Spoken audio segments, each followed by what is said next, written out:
السلام علیکم ورحمۃ اللہ وبرکاتہ۔ ناظرین، آج 19 نومبر 2022 ہے۔ بھوپال اجتماع سے متعلق بہت ہی اچھی خبر آ رہی ہے۔ جی ناظرین، اس اجتماع میں ملک اور بیرون ملک سے 467 جماعتیں اب تک بھوپال پہنچ چکی ہے۔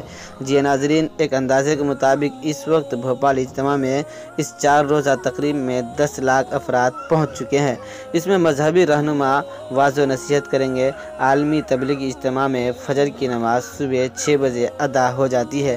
ناظرین، لیکن ایک اہم بات یہ ہے کہ جہاں مبلغین کے جو قیام ہے وہاں سے لے کر وضو اور غسل خانے تک کے ایسے انتظامات کیے ہیں جہاں انہیں کوئی پریشانی بھی نہیں ہوگی۔ کرونا کی وجہ سے گزشتہ 2 سال سے اس کا انعقاد نہیں ہو سکا تھا۔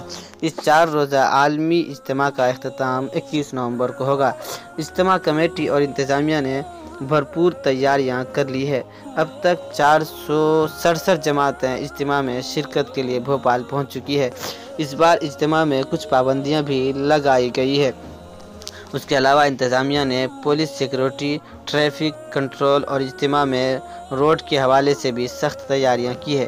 اجتماع میں لاکھوں افراد کی شرکت کی توقع کے پیش نظر 30 لاکھ مربع فٹ میں خیمے لگائے گئے ہیں۔ اس میں 17 کلومیٹر لمبی پائپ لائن بچھائی گئی ہے۔ اس کے علاوہ بیت الخلاء وغیرہ کے انتظامات بھی اس انداز سے کیا گیا ہے کہ تقریباً 17,000 لوگ ایک ساتھ وضو کر سکتے ہیں۔ اجتماع میں کھانے کا بھی انتظام بہت بہترین کیا گیا ہے۔ اس کے لیے یہاں 34 فوڈ زون بنائے گئے ہیں۔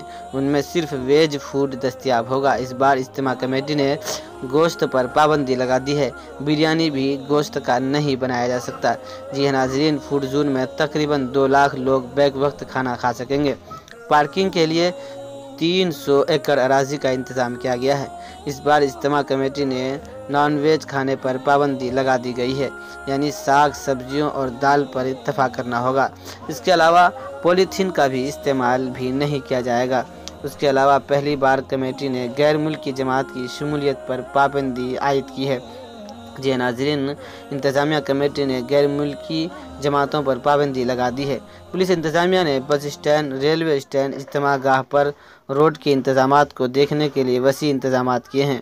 ان کے ساتھ سسٹم میں 20,000 رضاکاروں کو تعینات کیا گیا ہے، جبکہ اجتماع کے پنڈال میں پولیس کا کوئی عمل دخل نہیں ہے، بلکہ یہاں کا سارا انتظام رضاکار کو دیا گیا ہے۔ جی ناظرین، دعا کرتے ہیں کہ اللہ تعالیٰ پروگرام کو، اجتماع کو کامیاب بنائے اور وہاں کے پہنچے ہوئے جتنے لوگ ہیں سب کو حفاظت فرمائے اور سب کی صحت و تندرستی کا حفاظت فرمائے۔ اللہ تعالیٰ اس پروگرام کو کامیاب بنائے۔ ناظرین، اگر ویڈیو اچھی لگی ہو تو لائک کرنا، شیئر کرنا ہرگز نہ بھولیں۔ دوستو، دعا میں یاد رکھیں۔ السلام علیکم ورحمۃ اللہ وبرکاتہ۔